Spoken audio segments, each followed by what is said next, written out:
The story opens with a flashback to Mary Winchester's death, as John Winchester urges young Dean to take his infant brother Sam and flee. Years later, Dean seeks out a now grown-up Sam, explaining that their father has disappeared on a hunting trip. Dean believes their father wants them to continue his work, saving people and hunting things. Their search leads them to a case in Eastern Iowa University, where they investigate the death of a college student named Laurie Sorensen. Laurie and her boyfriend, Rich, were parked under a bridge when a supernatural figure attacked, killing Laurie and leaving Rich traumatized. Reluctantly, Sam agrees to help find their father. Dean and Sam investigate the crime, speaking to a friend of Laurie's and attending Richard's eulogy. They then speak with Laurie, who reveals she saw something supernatural during the attack.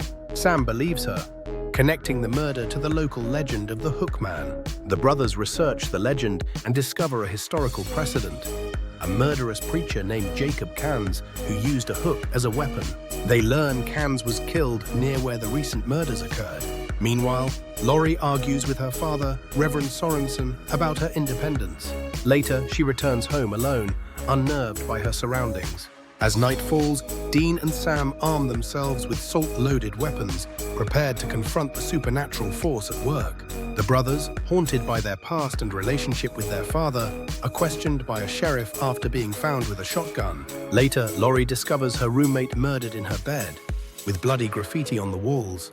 An ambulance takes Laurie away, and Sam and Dean, driving by, suspect her involvement.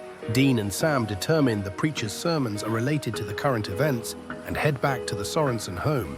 At the sheriff's department, Sam suggests interviewing Laurie, while Dean adds her to their suspect list. Dean instructs Sam to stay away from Laurie for his safety while he investigates. Sam, armed, investigates the cemetery, while Dean exhumes a grave near the churchyard, uncovering burned, salted bones. Dean and Laurie share a moment of understanding, and he embraces her to offer comfort, as she voices her fear and desire to be far from the deaths.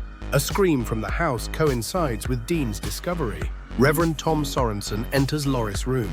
Reverend Sorensen greets someone unseen and is then attacked by an intruder, leaving his face bloodied. A warning scream from the graveyard is echoed by Laurie. The next morning, friends gather in the hallway with the injured Reverend, while the sheriff warns the brothers to stay away, making them suspects. Dean questions the Hook Man's return, despite having burned the bones, but Sam suspects he missed the hook, the murder weapon, which could be the source of the spirit's power. They discover records indicating that after the Hook Man's execution, a silver hook was given to St. Barnabas Church, where Laurie's father preaches. The brothers arrive at the church at night, deciding to split up, with Sam searching the church and Dean searching Laurie's house. Suddenly, the church shakes. Inside the church, Laurie reveals that she believes she is to blame for the recent deaths, feeling that she brought them on as punishment for her anger toward her father and his affair.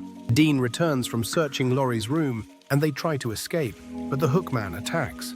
They rush upstairs, and Dean wounds the Hook Man with a silver shotgun blast. Laurie then realizes her anger fueled the Hook Man, and Dean notices a silver cross necklace Laurie is wearing and takes it, knowing they must destroy all the silver. As Dean tends to the furnace, Sam hears the Hook Man's telltale chain. The next morning, the brothers speak to the police outside the church, revealing that Laurie and her father are alive and in the hospital. As Laurie is being taken away in an ambulance, she thanks Sam for saving them. Dean and Sam then leave in the Impala,